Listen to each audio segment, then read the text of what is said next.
Le livre de l'émir Abd-el-Kader, les Perses, suite.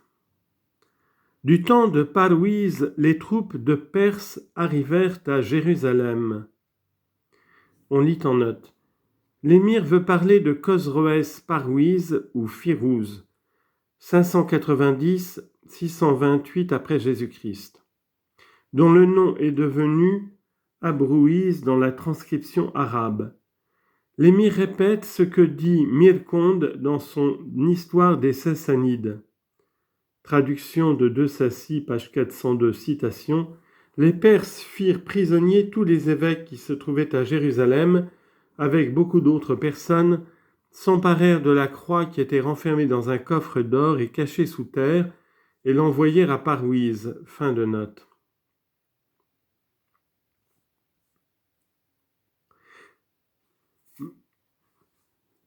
Du temps de Parwiz, les troupes de Perse arrivèrent à Jérusalem et s'emparèrent de son évêque et de ceux qui étaient avec lui. Les soldats leur ayant demandé le bois de la croix, ils le sortirent de l'endroit où il était enfoui et l'envoyèrent à Parwiz. Du temps de Bourhan, fils de Parwiz, le bois de la croix fut rendu à Djatalik, le roi des Grecs. On lit en note. Bourhan ou Purandokht, fille de Khosrou Parwiz, régna en Perse quelque temps après son père. Ce fut elle, comme le rapporte l'émir, qui renvoya à l'empereur grec le bois de la croix qui avait été pris par les Perses sous le règne de Parwiz. Le mot Djatalik est la représentation arabe du mot grec katholikos et s'applique à l'archevêque ou évêque des chrétiens en Syrie. Abd-el-Kader le fait rapporter au roi des Grecs. Il est probable que la restitution de la croix se fit par l'intermédiaire de l'archevêque. Cependant, M. de Perceval dit dans son Histoire des Arabes avant Mohammed, ce fut vers 629 de Jésus-Christ qu'Héraclius fit un voyage de Constantinople à Jérusalem pour y rendre grâce à Dieu de ses victoires sur les Persans et replacer dans l'église de la résurrection la Sainte Croix enlevée par les troupes de Kesra. Fin de note.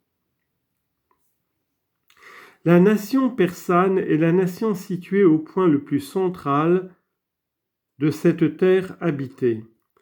Les Persans étudient avec soin la médecine et les lois des astres. Ils ont des vues et des doctrines particulières sur leurs mouvements.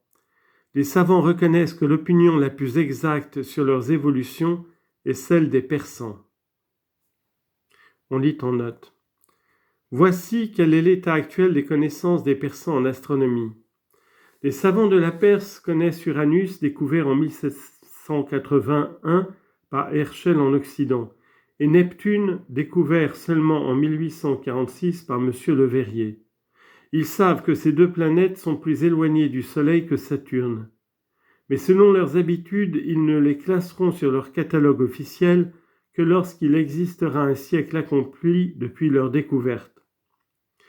Quant aux planètes télescopiques, comme ils observent ordinairement à l'œil nu ou avec des instruments très imparfaits, malgré la beauté et la pureté du ciel d'Asie si favorable aux travaux astronomiques, ils ne les connaissent que très imparfaitement. Mais ils font une étude particulière des étoiles et leur catalogue passe pour être d'une grande richesse. Fin de note. Parmi eux, on trouve l'inventeur du nard, jeu dont il fit des emblèmes pour le monde et ses habitants.